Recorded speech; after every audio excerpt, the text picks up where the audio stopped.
Yeah, bien le bonjour tout le monde et bienvenue sur Blabla Linux pour une nouvelle vidéo. Alors, que va-t-on voir? Je ne sais pas, non. Plus sérieusement, là, à l'heure actuelle, là, tout de suite, maintenant, je suis sur une Linux Mint 19.2.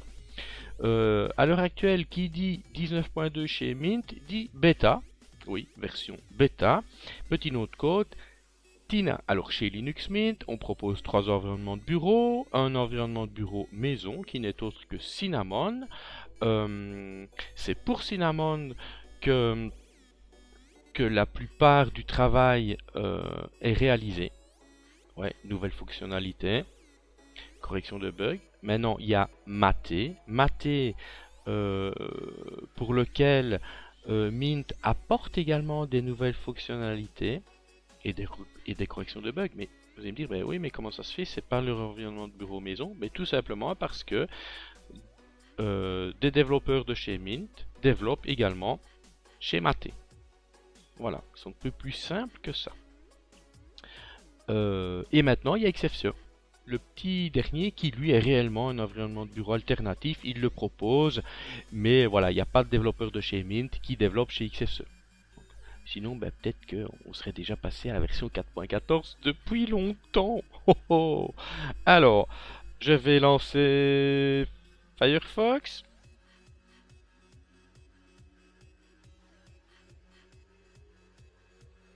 Voilà, et je vais me rendre sur la page concernant Mate. On va faire comme ça. Quelles sont les nouvelles chez Mate? Voilà. Alors, il y a pas mal de petites nouveautés concernant le gestionnaire de mise à jour. Donc on va aller voir ça. Il a déjà fait son boulot. Regardez, il me prévient qu'il y a des mises à jour. Premier clic. Bienvenue dans le gestionnaire de mise à jour. Je valide. On va sûrement avoir droit à un ou plusieurs messages. Attention, ça va faire peur. Voilà, 2 messages. Veuillez configurer les instantanés. Ok. Si vous le faites, c'est bien. C'est un plus, mais ce n'est pas obligatoire. Ok. Alors, souhaitez-vous utiliser un miroir de dépôt local? Pour ma part, non. Première nouveauté. Regardez. J'ai pas le choix. Si je veux continuer, je dois mettre à jour et redémarrer. Redémarrer quoi? Le gestionnaire de mise à jour, pas le système. Pourquoi? Une nouvelle version du gestionnaire de mise à jour est disponible.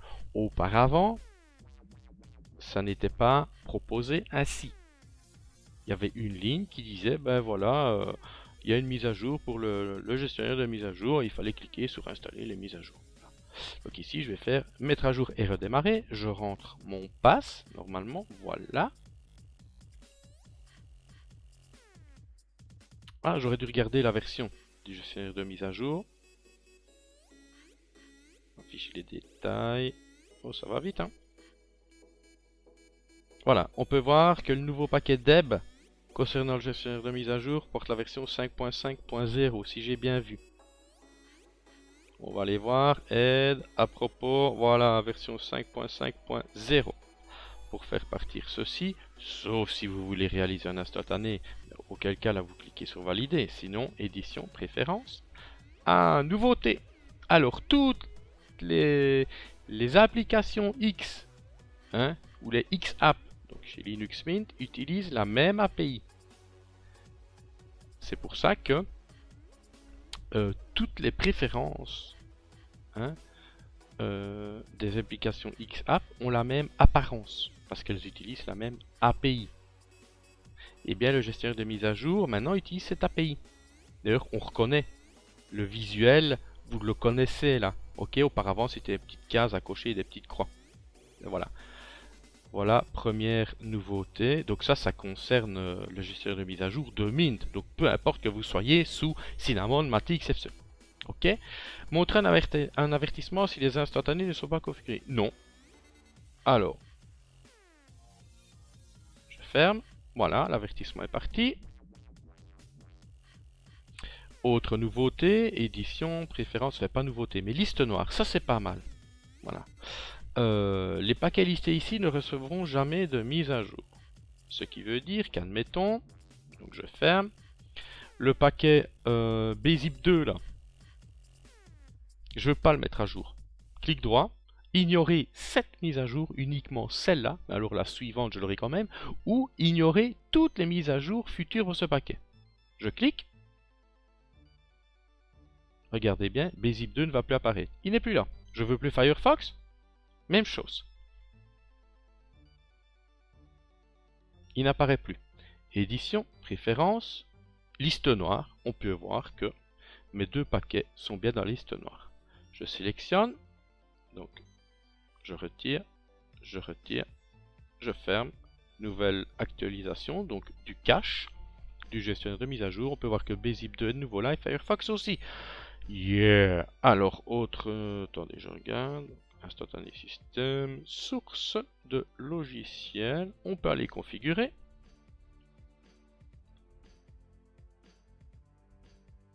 Alors, des miroirs principales. Alors, ça c'est un classement qui se fait par débit, du plus élevé au moins élevé.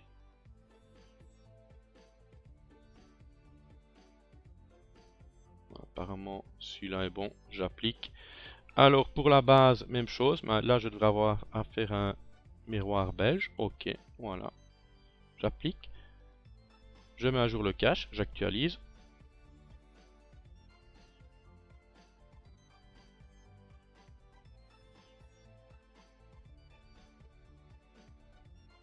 Alors, vous voyez, je vous ai parlé de l'API commune aux applications XApp qu'utilisait maintenant le gestionnaire de mise à jour. Et il n'y a pas que lui qui utilise cette API maintenant.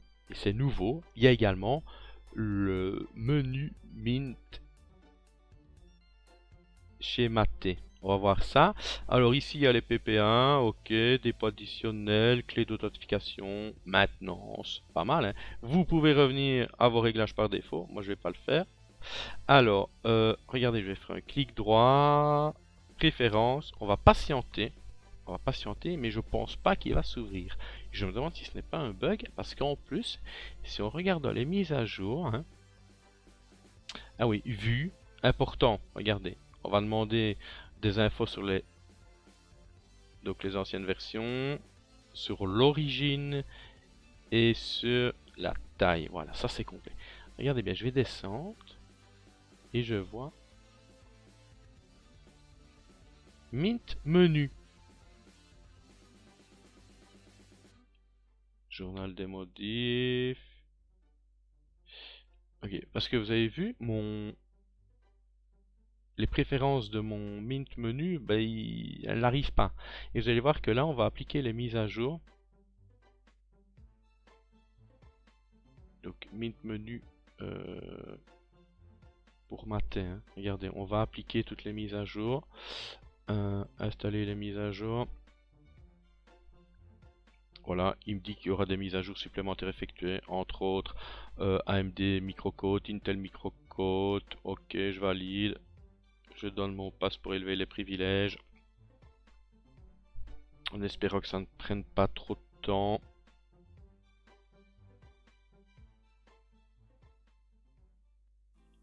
Voilà, on patiente, on patiente.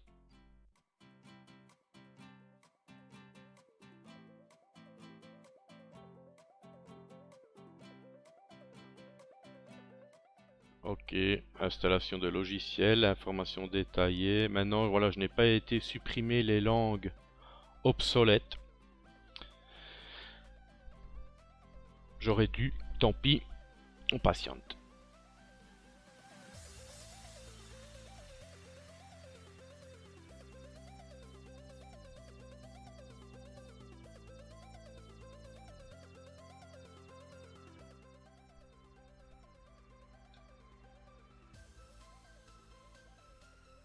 Apparemment, mon système serait à jour. On va quand même actualiser.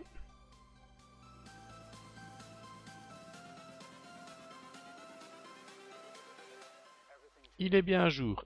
Alors, préférences, ça j'ai oublié d'en parler. Automatisation, si mes souvenirs sont bons, dans une vidéo qu'Adrien D avait fait en commentaire, je lui avais dit pourquoi ne pas partir sur l'automatisation de la distribution. Il m'a dit oui, mais voilà, je n'ai jamais testé. Et moi non plus, je n'ai jamais testé. Il a testé, ça foirait. Pourquoi? Parce que le système pouvait très bien, en tâche de fond, se mettre à jour, mais rien n'était fait pour bloquer le redémarrage ou l'extinction. Ici, apparemment, ça a changé. Si l'automatisation de la distribution est lancée et que la distribution se met à jour en tâche de fond, je pense que le redémarrage et l'extinction ou l'extinction ne sera pas possible. Le système va d'abord continuer l'installation des mises à jour en arrière-plan. À vérifier. Ok. Donc le système est à jour. On va de nouveau essayer de lancer les préférences du Mint menu, donc mater. Ça marche. Vous voyez, API commune. Génial, hein? Général, apparence, favori, application. Système. Emplacement. Voilà. C'est pas mal du tout. Alors, autre nouveauté. Préférence instantanée, source vue, donc historique des mises à jour, hein, ça c'est pas nouveau. Information, voilà, autre nouveauté, donc ça concerne les noyaux. Je continue. Maintenant, il y a une file d'attente qui était intégrée, qui était instaurée. C'est pas mal du tout. Avant, on ne pouvait installer qu'un noyau à la fois, ou supprimer qu'un noyau à la fois. Maintenant, il y a une file d'attente qui est instaurée, c'est-à-dire que regardez, donc on utilise le noyau 4.15, révision 54, supporté jusqu'en avril 2023 par Mint. Hein. Admettons que moi je voudrais installer la dernière révision du 4.18, donc celle-ci, voilà. Regardez, soit je l'installe là de suite, ou je le prépare à l'installation. Je clique, je vais chercher le 5.0 et je vais installer la dernière révision du 5.0. Voilà. Préparer l'installation. On peut voir que, regardez, appliquer les actions préparées. Vous allez me dire, ah oui, mais tout compte fait, je veux plus. Mais c'est rien. Vous fermez, tout simplement. Voilà, vous fermez. Et rien ne se passera. Maintenant, je rappelle le gestionnaire de mise à jour, édition, vue, noyau Linux. Je me dis, bah si, donc je vais plus afficher le message. Tout compte fait, je vais le faire. Donc, je vais chercher mon 4.18.0 révision 25. Préparer l'installation. Et même chose pour le 5.0.0 révision 20. Préparer l'installation. Et là maintenant, j'applique les actions préparées. Regardez, j'ai encore une fenêtre qui va me permettre de dire ah ben non, j'annule ou j'applique. Et je peux encore décocher hein, certains noyaux que j'aurais demandé à installer. Et bien là, ben j'applique. Je donne mot passe pour l'élévation des privilèges. Et en fait, eh bien, voilà, téléchargement de fichiers en cours. On peut voir Linux Header, Linux Module, Linux Image. Tout ça pour le 4.18.0 révision 25 et le 5.0.0 révision 20. Ça fuse, ça fuse. Installation de logiciel, voilà.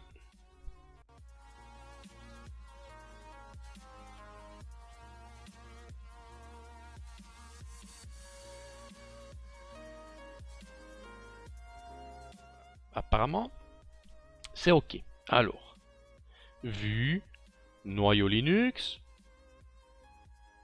On va aller voir les infos qu'il me donne.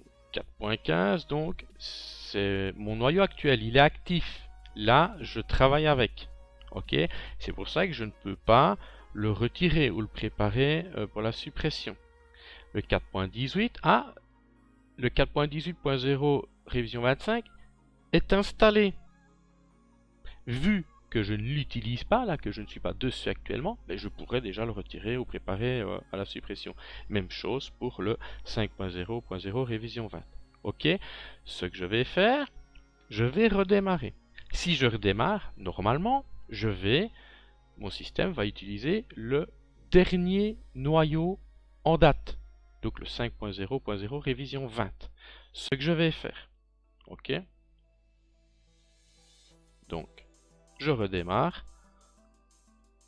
Tout simplement. Écran de login. Je me connecte. Et là, je devrais être sur le noyau 5.0.0 révision 20. Je pourrais lancer une instance terminale, faire un unem espace-petit r. Et voilà. On va attendre que le gestionnaire de mise à jour fasse son taf. Voilà. Il est là. Alors, regardez, il y a déjà des mises à jour pour ce noyau. Moi, ce que je vais faire, regardez. Donc, vue, noyau Linux. Alors, vous voyez, j'ai démarré, si je redémarre normalement, je démarre sur le noyau 5.0.0 révision 20. Si je voulais démarrer sur le 4.18.0 révision 25, comment ça va? Tout simplement, en fait, je redémarre en maintenant la touche Shift enfoncée. Voilà. Enfin, le menu grub. Alors, si j'utilise la première entrée, je vais démarrer sur le dernier noyau, donc le 5.0.0 révision 20. Si je vais dans les options, là j'ai la liste de tous les noyaux installés sur mon système. Et là, je choisis le 4.18.0 révision 25, pas en mode recovery, en mode normal. Le noyau se charge et s'exécute.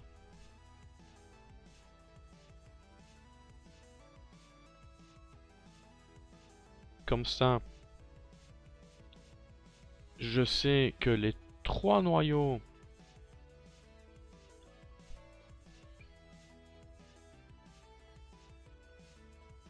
sont opérationnels. Alors on dit toujours garder un noyau de repli. Donc ce que je vais faire, la preuve, si je lance une instance terminale, que je fais unem espace-petit r, on peut voir un noyau 4.18.0 révision 25. Donc ce que je vais faire, là, cette fois-ci, je redémarre normalement.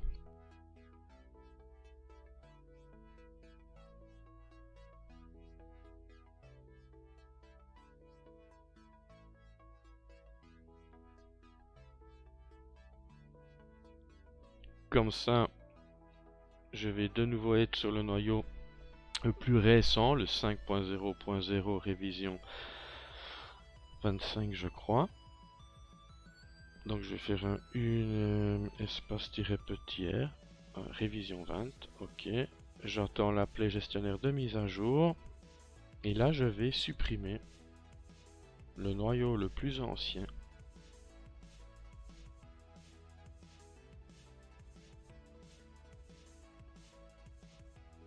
Vue, noyau Linux.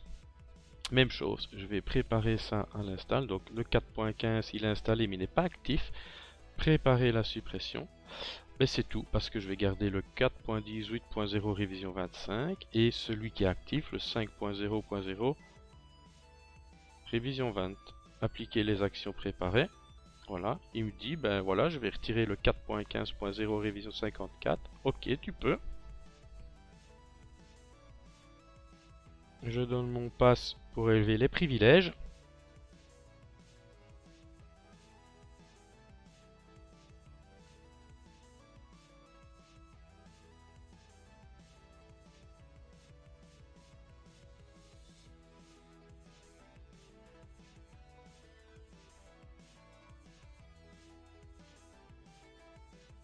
Voilà, je peux faire les mises à jour de la dernière révision du 5.0.0.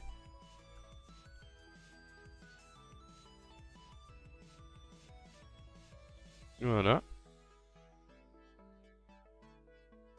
Comme ça, vous avez vu un peu comment manipuler les différentes versions des noyaux grâce au gestionnaire de mise à jour.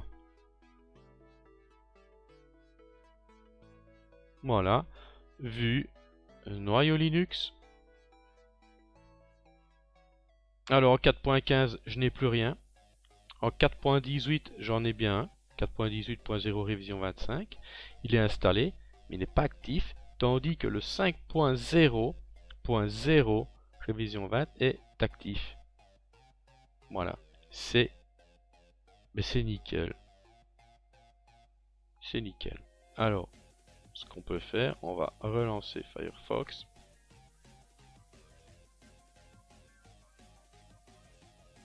Alors, mater.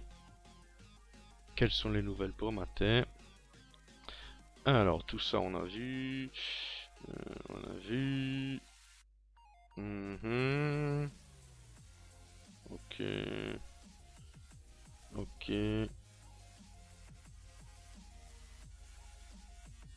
Voilà, même chose. Donc, si je fais desktop, non, je vais devoir aller le chercher. Centre de contrôle. Centre de contrôle. Alors, où est-ce que ça est? Où est-ce que ça est? Paramètres du bureau? Oui. Et alors, voilà. API commune. Ok, d'accord. Alors, System Report.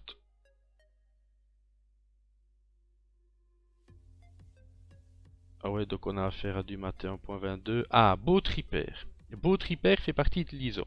Je pense que Boot Repair est proposé quand on lance la distribution en mode live, mais je pense qu'après, une fois que l'installation a été correctement réalisée, et qu'il fait partie d'une suppression, un peu comme Gparted fait partie du mode live, mais une fois que la distribution est installée, il fait l'objet d'une suppression. Parce que si je fais boot, voilà, il n'y a rien. Repair, il n'y a rien. Il n'est même pas dans le centre de contrôle, nulle part. Donc voilà. Ah oui, alors, je pense que c'est tout. Hein. En gros, j'ai survolé. Ah, des nouveaux wallpapers apparemment. On va aller voir ça. Clic droit, changer l'arrière-plan du bureau.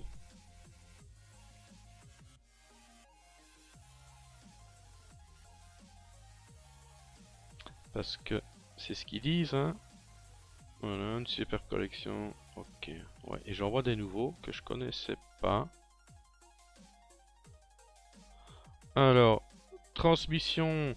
Il parle du look, mais en fait, le contraste a été amélioré pour transmission. Je vais le lancer, mais pour vous, comme ça, bah, vous dites, bah ouais, c'est transmission. Mais voilà la différence. Regardez bien. On voit que le contraste a été amélioré. Hein. Beaucoup plus foncé en bas. Alors, ah, les voilà, ces wallpapers là. Oui. Attendez, je vérifie quelque chose.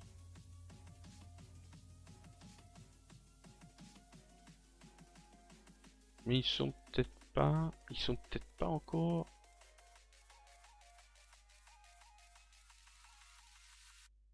Ah, regardez. Donc, le thème Mint Y Dark, Mint Y Darker sont maintenant supportés par les Flatpak. Génial. Voilà, bah écoutez, j'ai vu à peu près tout en gros. Centre de contrôle. Si je fais modifier le thème, voilà. Alors, je vais descendre. Je vais dire que je vais aller du Mint Y Dark Blue. Que demander de mieux? Je peux personnaliser. Voilà, contrôle, bordure de fenêtre, icône, pointeur. Bah, c'est magnifique. Voilà, ça donne bien. 1. 1. Ok. Ouais, mais faut peut-être juste se déconnecter. Si je fais déconnexion, déconnexion, je me reconnecte.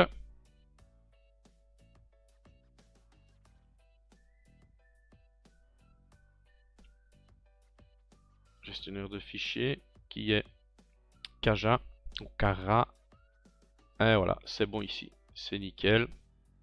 Et voilà, je pense que j'ai fait un petit tour, hein, petite vidéo comme ça. Pour une fois, on parle de Mate. Je veux bien vous lancer XFCE. Allez, on va vite lancer la version XFCE. Donc, je quitte ici. Allez, bye bye Mate. Eh bien, nous voici sur XFCE, que je connais, je dois dire, beaucoup mieux. Exemple, icône de menu des applications, préférences, apparence. On va prendre du Mint Y. Attendez, Mint Y. Dark Blue. Voilà. Alors, ici, voilà. Ici, il faut changer manuellement. Donc, ce sera Mint Y Dark Blue. Police. Paramètres. Alors, on va se rendre dans gestionnaire de fenêtre. Ce sera Mint Y Dark Blue. Voilà. Et je pense que là, c'est bon. On est bon, comme on dit. Voilà. C'est nickel. Alors, je vous l'ai dit, nouveauté commune. Hein. On lance le gestionnaire de fenêtre. Valider. Voilà, c'est le même. Peu importe l'environnement de bureau utilisé. Ok. Voilà, je vais pas tout refaire, on va faire non. Mettre à jour et redémarrer. Donc, j'insiste, mais il y a des nouveautés propres aux environnements de bureau et il y a des nouveautés communes parce que ce sont des nouveautés apportées à Mint. Il y a des nouveautés apportées à Mint, donc qui vont toucher aussi bien Cinnamon, Mate, XFCE, et il y a des nouveautés apportées aux environnements de bureau. Uniquement à Cinnamon, uniquement à Mate, uniquement à XFCE. Ok, voilà. Allez, sur ce, je vous dis bye bye, une prochaine. C'était Annie pour Blabla Linux. Allez, ciao ciao.